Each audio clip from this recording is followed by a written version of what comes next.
Passaremos agora à palestra Desafios na Relação de Trabalho na Inclusão da Pessoa com Deficiência, com Ricardo Tadeu Marques da Fonseca, desembargador do TRT da 9ª Região, e presidirá a mesa Ronaldo José de Lira, procurador do Trabalho da PRT da 15ª Região. Bom dia a todos e a todas. Agradecer ao Dr. Zanella, à doutora Daniela, pelo convite. Estou extremamente honrado de apresentar aqui o meu amigo de longa data, meu ex-procurador-chefe, atualmente desembargador do Tribunal Regional do Trabalho da 9ª Região. E, como a maioria das pessoas sabem, Ricardo Tadeu foi por muitos anos membro do Ministério Público do Trabalho. Antes disso, ele também foi advogado. Se eu fosse ler o currículo dele aqui, ia longe, né? Mas é bom dizer que ele é um professor muito conhecido em todo o país. Ele é mestre, ele é doutor.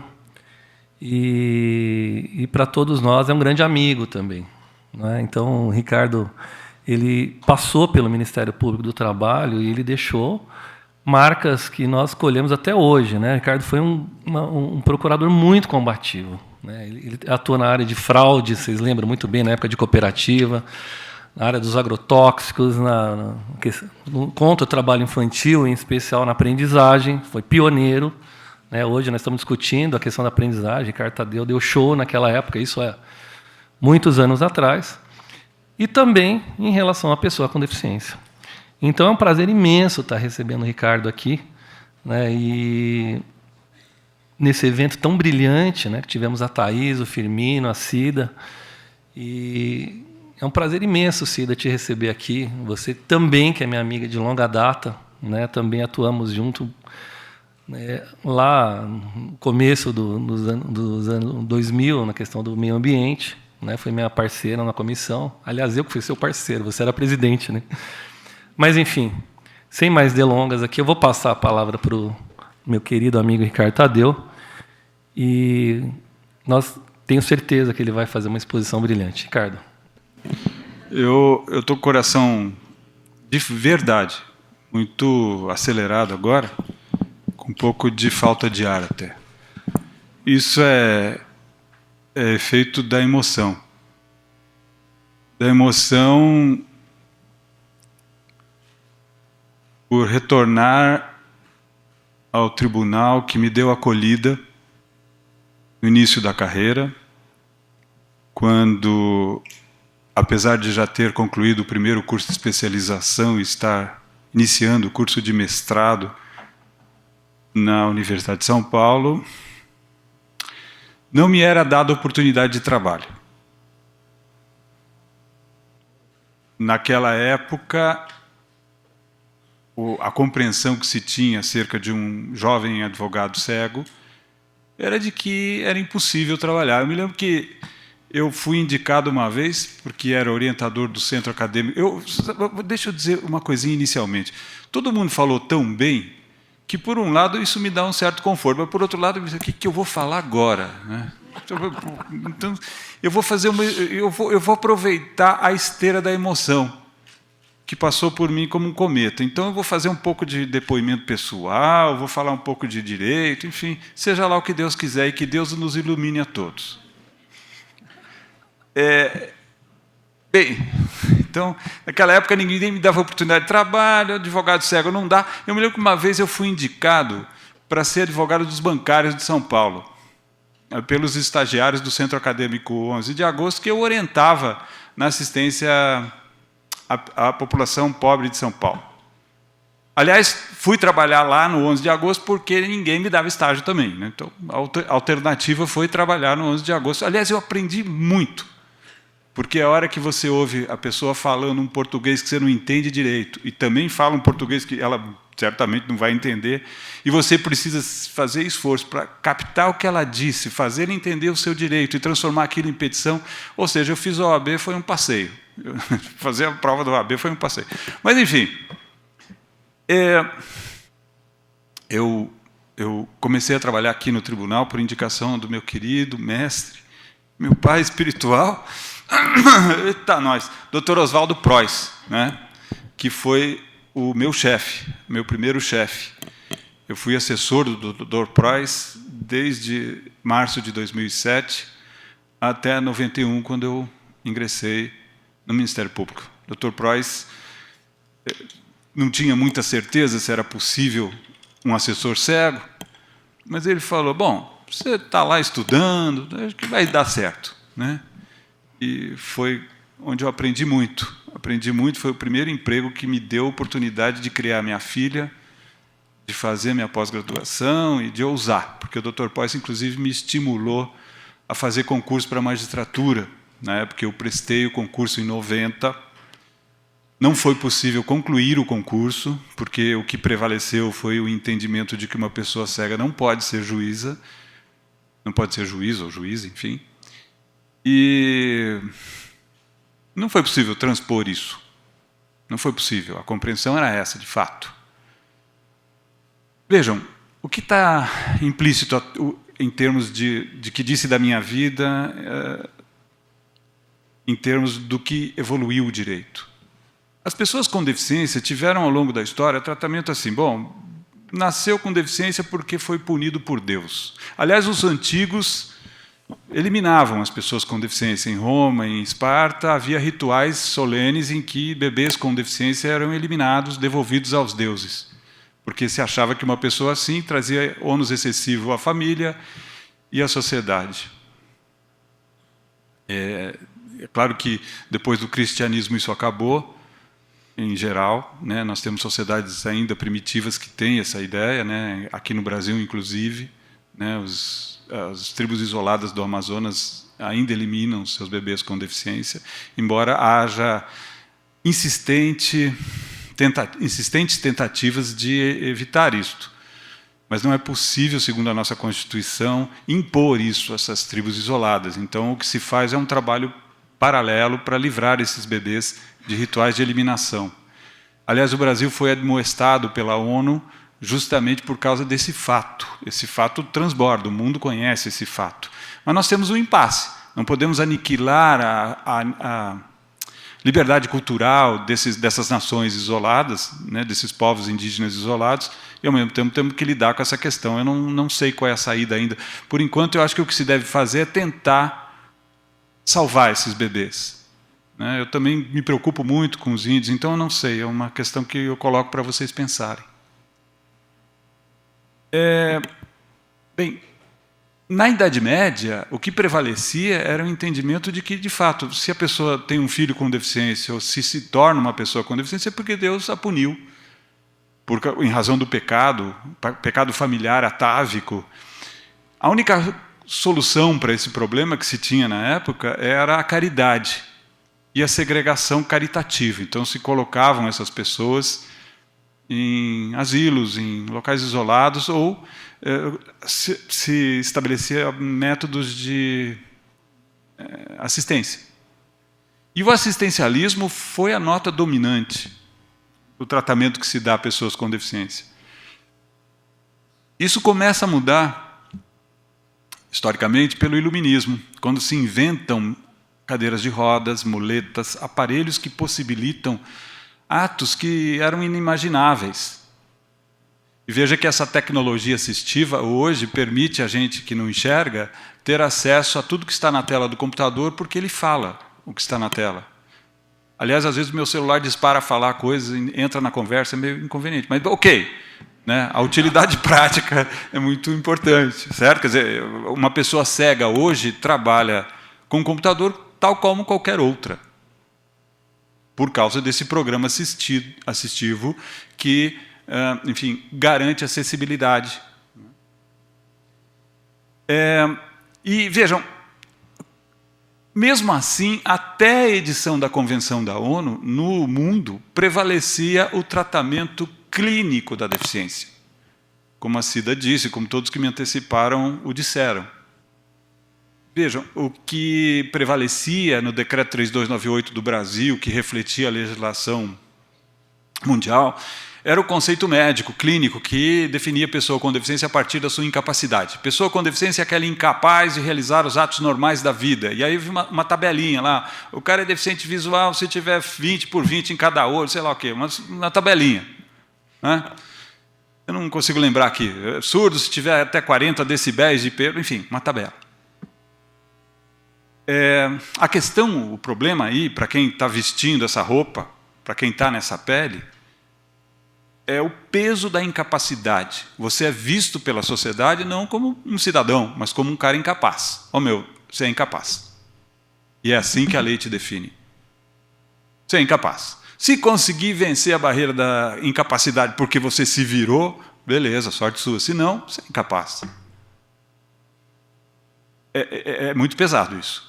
Você transbordar do subsolo da incapacidade para a superfície do cidadão normal, vocês não imaginam o esforço que isso implica. Não do ponto de vista só social, mas do ponto de vista até psicológico. Porque você precisa se convencer que, apesar de ser definido legalmente como incapaz, você não é. Então, quando o pessoal disse lá em São Paulo, não dá, você é cego, não pode ser juiz, cara, você é incapaz para isso. Acreditar que isso era bobagem, eu acreditava. Mas todo mundo dizia o contrário. Então você começa a pensar, será que eu estou ficando louco? Né? Será que eu estou marchando sozinho no mundo em que todo mundo está dizendo o contrário do que eu acredito? Vejam que absurdo. Eu não pude concluir o concurso.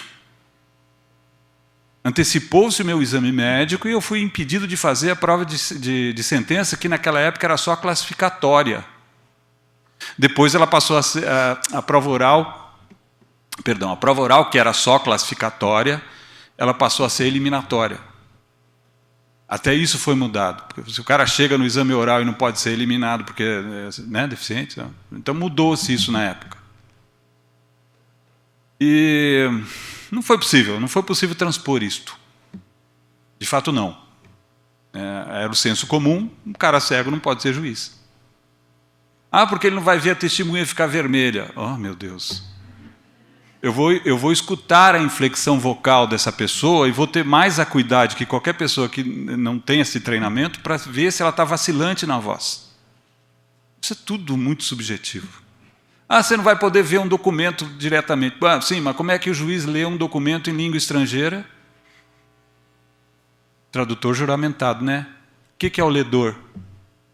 Um tradutor também. Vai passar a linguagem visual para a linguagem oral. Mas isso foi impossível transpor naquele momento. E, de fato, eu falei, me permitam fazer o estágio probatório. Não pode. Vejam, o senso comum da incapacidade. Não pode. Havia uma decisão do Supremo, inclusive, anterior à Constituição de 88, não foi possível transpor isso. Então eu fiz o concurso para o MP e lá foi o contrário. Me deram todos os instrumentos que eu precisava para fazer a prova, eu tive a honra de ser aprovado em 6º lugar, desculpa dizer isso, mas realmente isso me orgulha. Em 6º lugar, num concurso que tinha 4.500 candidatos. Só porque não fui impedido de terminar o concurso. Isso me fez crer que é possível continuar lutando. Então, quando a gente trabalhava com a lei de cotas, que foi uma experiência muito interessante, a gente aprendeu algumas coisas. Eu me lembro que, naquela época, não havia, por exemplo, previsão para atuação das guardas mirins e ONGs como um assistente de aprendizes. A aprendizagem era só com o sistema S. E tinha um monte de guardinha no interior de São Paulo fazendo um trabalho legal, só que a molecada não tinha direito a nada. Aí a gente fez um monte de ajuste de conduta que dizia, olha, vai ser parceira da empresa, porque também a lei de diretrizes e bases da educação falava que a formação profissional poderia se dar por diversas estratégias. Então eu falei, se não tem proibição, dá para fazer. A gente fazia termo de ajuste de conduta dizendo que a partir dali a guarda mirim e o patrulheiro mirim seria parceira da empresa em contratos formais de aprendizagem. Por quê? Porque uma empresa que tem que ter aprendiz precisa cumprir essa cota.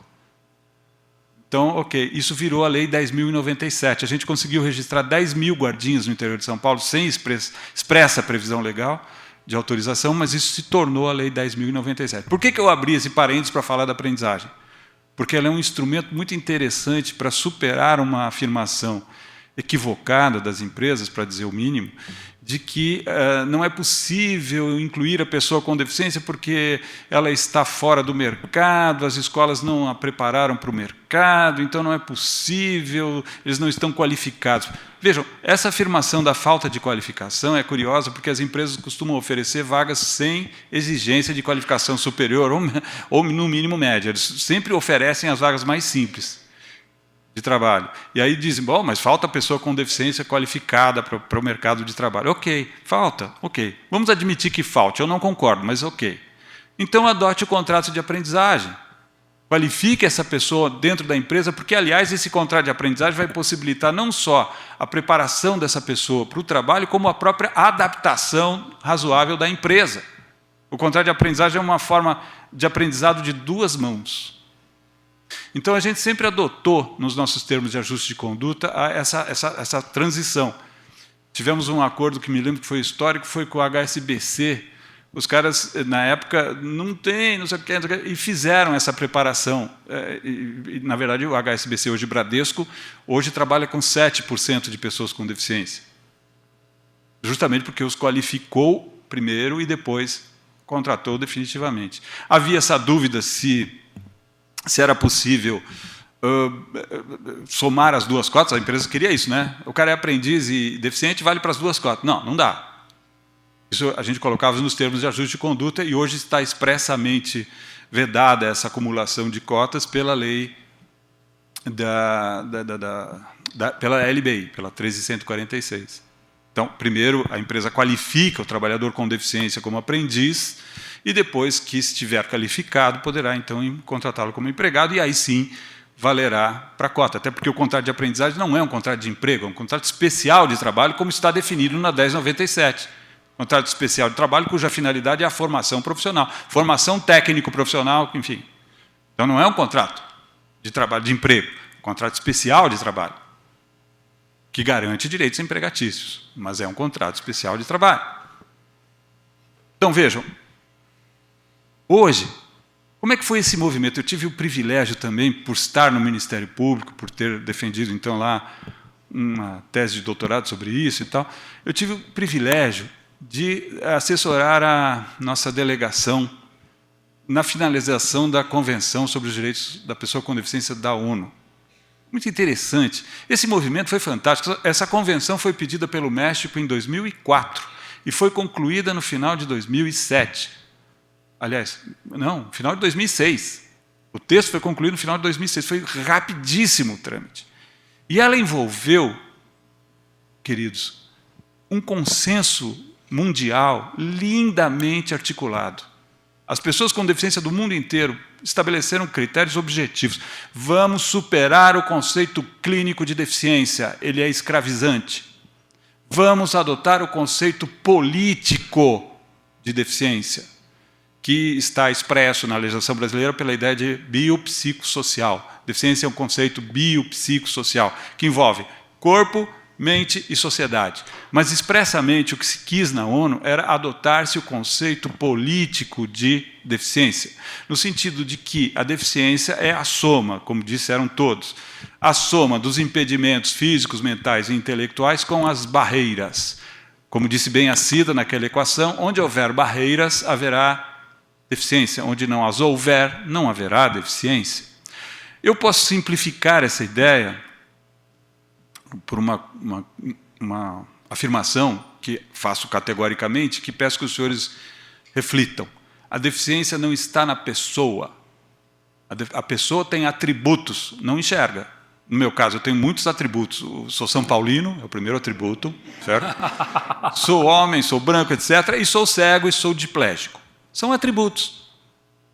São características minhas. Apenas, nada mais que isso. Onde as houver, as características que impliquem impedimentos, se somadas a barreiras, haverá deficiência. Onde não houver barreiras, como já disse, não haverá deficiência. Continuarei sendo uma pessoa com impedimentos físicos, mas não físicos e sensoriais, mas não haverá deficiência se eu puder, então, exercer os meus direitos básicos, porque foram removidas as barreiras. Então, vejam, a deficiência não está na pessoa. a deficiência estará na sociedade que impuser barreiras a pessoas com impedimentos físicos, mentais, intelectuais ou sensoriais. É isso, nada mais que isso. E é por isso que a Convenção da ONU diz também que a recusa de adaptação razoável do meio implica discriminação. Por quê? A recusa de adaptação razoável é a recusa de remoção de barreiras. É a recusa de propiciar acessibilidade. Então, não se quer que se derrube um prédio porque ele tem uma escadaria. Basta colocar uma plataforma elevatória de uma cadeira de rodas. A ideia de razoabilidade ficou ruim para o português, porque a gente tende a pensar que razoável é uma coisa mais ou menos. Né? Não é muito bom, é razoável. Não, foi uma tradução equivocada do inglês. Na verdade, a própria convenção define o que é adaptação razoável, quando ela fala que a adaptação deve ser adequada e proporcional. Quer dizer, o que implica, primeiro, deve ser adequada, não pode ser mais ou menos, e proporcional para não impor ônus acessível, ônus excessivo para quem a implementa, mas há que fazê-la, e fazê-la de forma adequada, há que remover-se as barreiras, senão não se adapta. E vejam como é importante. Sabe por que os congressistas resolveram fazer desse tratado o primeiro norma constitucional, formal e substancialmente? O argumento que a gente dizia era o seguinte: olha, nós somos 24 milhões de pessoas com deficiência. Acontece que existem os amigos, os pais, os filhos que vão votar também. Isso já começava a se mexer na cadeira. Assim, né? E aí a gente dizia mais. Vejam, a longevidade da população brasileira está aumentando. Portanto, a sociedade brasileira precisa se adaptar para essa população de idosos que vai prevalecer em pouco tempo. Então, isso não é uma norma que vai atender apenas um grupo vulnerável. Vai atender a sociedade toda. Passou. Eles botaram na Constituição. 3/5 em 2 turnos. Foi o primeiro tratado formal e substancialmente inserido na Constituição. Ora, a consequência disso é que a recusa de adaptação do meio é discriminação. E vejam, a Lei Brasileira de Inclusão diz que é crime discriminar pessoa com deficiência. Portanto, a recusa de adaptação razoável é criminosa. É muito sério isso. Por quê? Por que é crime a recusa de adaptação razoável? Por que é crime discriminar pessoa com deficiência? Por causa disso mesmo, porque a deficiência está na sociedade a partir da Convenção da ONU. O foco, como eu dizia, é a caracterização política e não mais médica da deficiência. Pessoa com deficiência não é incapaz, pessoa com deficiência tem impedimentos. Será afastada dos seus direitos, no entanto, se contra ela impuserem-se barreiras. Bom, todos já falaram também, barreiras são questões urbanísticas, né? Transporte acessível, calçada acessível, etc. Questões arquitetônicas, mecanismos de acesso ao trabalho, mas a mais importante, grave das barreiras, é a barreira atitudinal. Se você estiver perante uma pessoa ou perante uma instituição que atitudinalmente rejeita acolher pessoas com deficiência, essa barreira é o preconceito. E o preconceito deve ser eliminado. E hoje é crime. Insisto. Então, vejam, é claro que a barreira atitudinal decorre muito mais, sempre, da desinformação do que as pessoas estão habituadas a ver. Pessoas com deficiência, historicamente, ficam em asilos, recebendo esmola, etc. Você quer ver uma consequência séria que nós temos que lidar até hoje? É o benefício de prestação continuada, que foi estabelecido para idosos e pessoas com deficiência cuja família tem uma renda per capita de 1/4 do salário mínimo. Só isso. Basta ter uma pessoa com deficiência e uma renda familiar baixa. Então, muitas pessoas com deficiência recebem esse benefício, e muitas vezes esse benefício é parte substancial da manutenção da família. E a própria família reluta em inserir essa criança numa escola, por exemplo. Então, essa pessoa fica, né, lá guardadinha em casa, para usar uma palavra suave, né? E a família, na intenção de proteger essa pessoa e também de manter uma renda, mantém essa pessoa afastada do convívio. Mas não é só isso. Também, se essa pessoa com deficiência trabalha, ela perde o benefício. Nós tentamos superar isso de alguma forma. Na lei, acho que foi 12.470, se disse que se a pessoa que recebe o benefício vier a trabalhar, perde o benefício, mas se ela perder o emprego, ela volta a receber o benefício. Não adiantou muito, porque antes perdia para sempre. Então essa lei garantiu, olha, se você perder o emprego, você volta a receber o benefício. Não adiantou. Outra coisa que essa lei 12.470 propôs foi também acumular-se o benefício de prestação continuada durante o contrato de aprendizagem. Então, porque o benefício de prestação continuada deve ser eliminado se a pessoa tem uma renda. Mas, se for contratada como aprendiz, poderá haver acumulação do benefício com o ganho da aprendizagem. Essas foram duas tentativas que a gente fez na lei 12.470, que não frutificaram, infelizmente.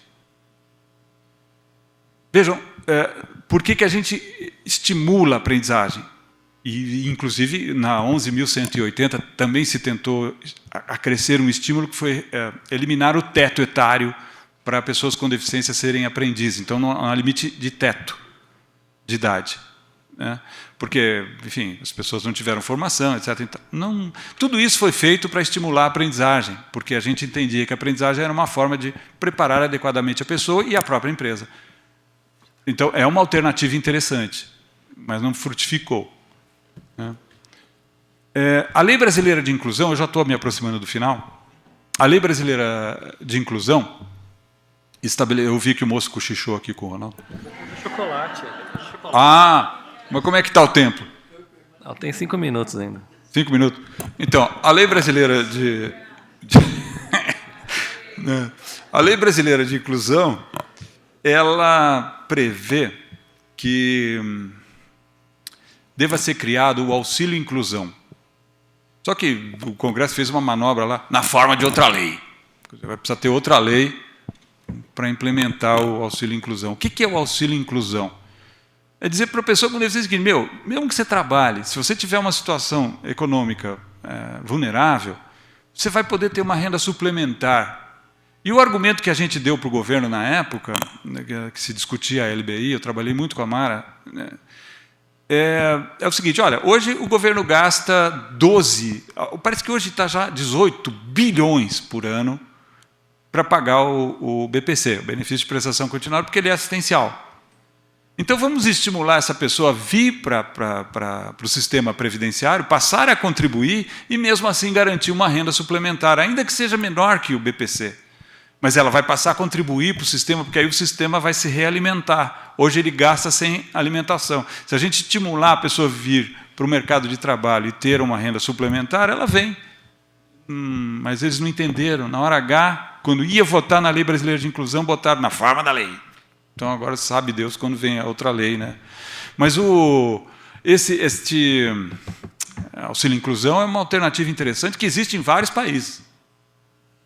Por quê? Porque a pessoa com deficiência, ela tem ônus maiores, gastos, eu sempre tive, gastos maiores por ser cego. Para tudo, para me locomover, para me vestir, para ter ledor, para tudo. Hoje não, graças a Deus eu já tenho ledores, que meus assistentes são meus ledores, né? Esse relógio aqui, né? Esse relógio aqui, o Ronaldo lembrou. Esse relógio aqui é caro para chuchu, é um relógio simples. Olha só, aqui, ó, tá vendo? Dá para ver? É relógio ponteiro, certo? Aí você passa o dedo, aí você vê que são 1h15, né? Entendeu? Que é 1h15, né? Desculpa o erro de português. É 1h15, né? Certo, ok, isso é acessibilidade. Tem uns que falam, mas isso é um chato porque eu ia apertar e ele ia falar, agora é 1h15. Aí não dá, né? Eu prefiro esse aqui. Mas, enfim, vejam, eu só resumi tudo que os brilhantes antecessores disseram. E tentei falar de uma forma emocional, porque eu estou emocionado ainda, né? E tentei dar um depoimento. Dei um depoimento. Né? Assim, o que a nossa sociedade evoluiu, o que me fez acreditar nessa encarnação?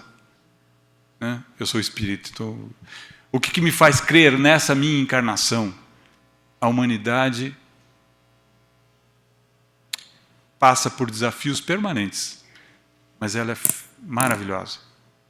A minha encarnação tem me mostrado que o que parecia impossível, hoje não é mais. Eu sou juiz. Há um menino que passou na magistratura federal em São Paulo e é um juiz de primeiro grau. Tem um monte de promotor cego e outro desembargador cego no TRT de Minas. Então, era ruim, quer dizer, era bom ter sido o primeiro, mas era muito ruim ser o único. Agora, não sou mais o único, agora está ficando legal. Obrigado, gente.